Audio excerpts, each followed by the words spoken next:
98.7 WFGR. You can put on your boogie shoes tonight. Head out to Meyer Garden. That guy will be performing. KC with KC and the Sunshine Band. Still some tickets available if you're interested. So there's some walk-up available. If you're not doing anything tonight, it's going to be a gorgeous night. If you want to go see KC and the Sunshine Band. Harry Casey is the leader of that band, and it was 41 years ago. He jumped out of his record store job and became leader of that band and headed a dance music revolution here in America. And you're 63 years old, Harry, and I've seen video of you performing. You're still pretty energetic. I just love what I do. I mean, I do go to the gym as much as possible and stuff, and ride my bike and things like that. So, but I guess I've been doing it so long also that I don't know. I don't know that answer really. I love doing what I'm doing. Well, KC got started, like I said, over 40 years ago in Miami, which kind of is the epicenter in America for dance music. When I started writing the music for Casey and the Sunshine Band or whatever, I felt like music had gotten really dark at the time. And we were really going through that first thing of the oil crisis, getting out of the Vietnam War and all that kind of thing. So I set out to make do this album with all this up-tempo, happy music on it. Am I correct, though, that Miami kind of was a nice incubator for this type of music?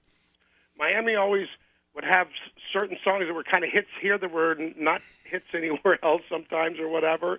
It was pretty much transient, but there was a lot of Southerners that kind of lived here, so it was kind of, a southern town, but it had the north, people from the north coming here for vacations and stuff. I mean, I almost look at people of that era, and I include myself in this because I'm not a young man, as survivors of that era. I mean, there was a lot going on, and a lot of people didn't make it through there. Do you consider yourself a survivor to a certain extent?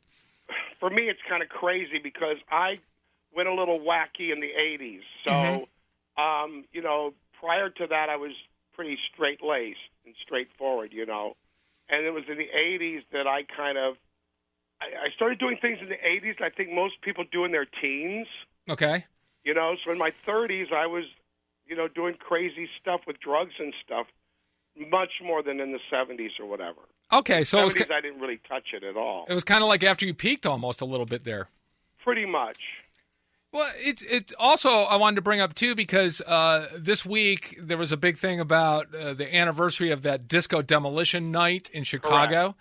Correct. And as a disco performer, do you remember that night? And what was your feeling on that at the time? I mean, first of all, I didn't think I was really although I'm like the godfather of the person that really started this dance thing or whatever, at the time I really didn't feel like the music that I was doing at that time was disco. I mean, I had Please Don't Go Out. I had, Yes, I'm Ready with Terry DeSerio, which were all ballads and stuff. And so I didn't even feel like my direction was in there. I kind of started this craze and then started taking myself away from it a little bit. Mm-hmm. It never went away. I don't think it affected anything. All that it affected really was, giving critics and brainwashing people into this thing that it sucked and it was dead and it was not a good thing. You know what I mean? Well, thanks again for joining us, and best of luck. We'll see you out here Thursday night, okay? Thank you. Absolutely. I look forward to it.